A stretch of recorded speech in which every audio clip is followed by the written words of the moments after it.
All right, so we're going to go over the skull bones now, and there are a lot of bones in the skulls, but we're going to focus on the main ones you need to know for this class. So the first bone to cover here is the mandible. The mandible makes up the entire lower jaw. There's actually two parts to the mandible, and they're connected here at the mandibular symphysis. You'll see each of these species. So this was our cat. This was the dog. The mandibular symphysis here. And the bovine, or mandible, and the mandibular symphysis. Here in the equine, or the horse, there isn't a mandibular symphysis. They're one of the species that we work with that has a fused mandibular symphysis, meaning that it's completely solid. Porcine or our swine are the other species that have a fused mandible. So then looking at more bones in the face, we have this front bone here that holds in the incisors. This is the incisive bone, also called the premaxilla. So here it is in the cat. Here it is in the dog. In the bovine, you'll see the bovine doesn't have upper incisors. It's normal anatomy for them not to have incisors here, but they still have the premaxilla or incisive bone. And then here in the horse. Next bone we can look at here is the maxilla, and that's just behind the premaxilla or incisive bone. And this is the bone that's going to hold in the premolars, molars, and upper canine tooth. And the dog.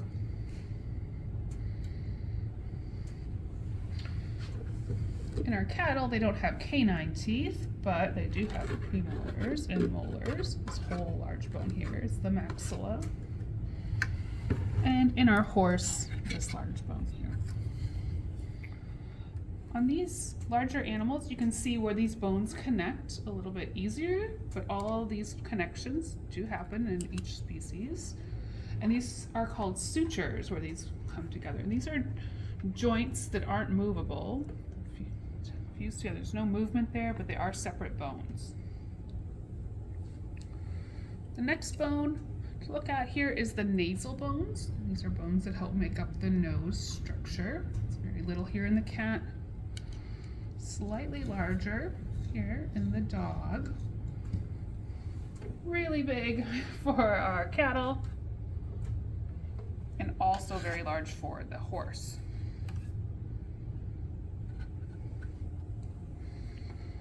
Working our way back from the skull, above the nasal bones, here is the frontal bone. This is kind of the forehead bone. The cat. Here it is in our dog. The cat will have a very large one right here in the front of their head. And the horse has a pretty good size frontal bone as well here.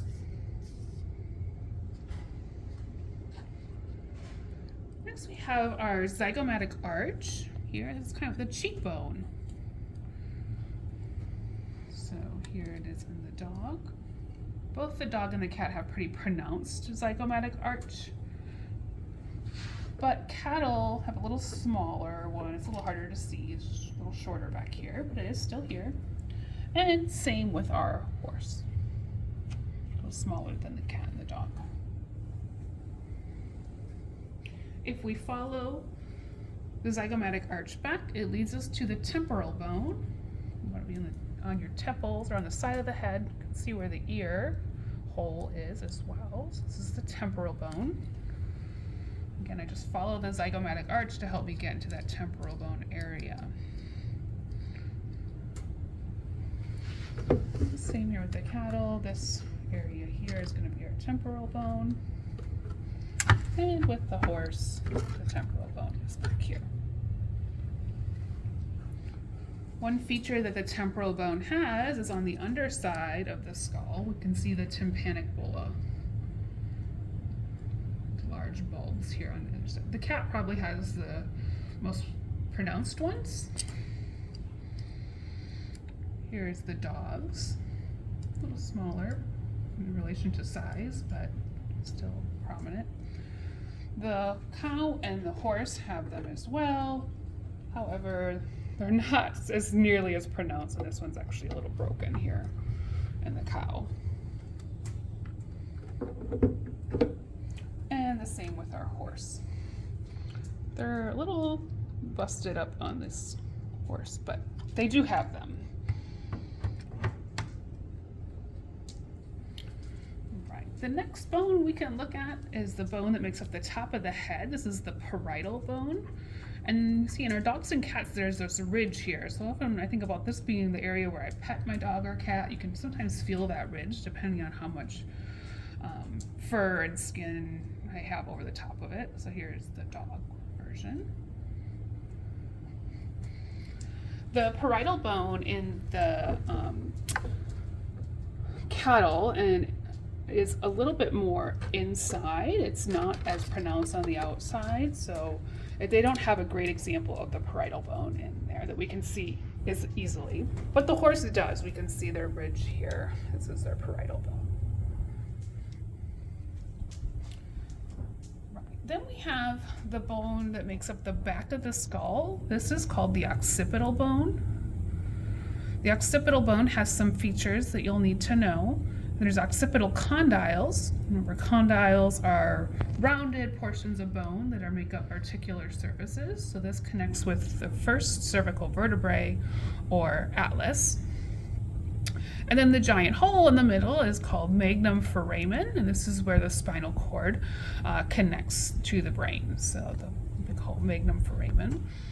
And we have our jog here, occipital bone, the occipital condyles, and the magnum foramen.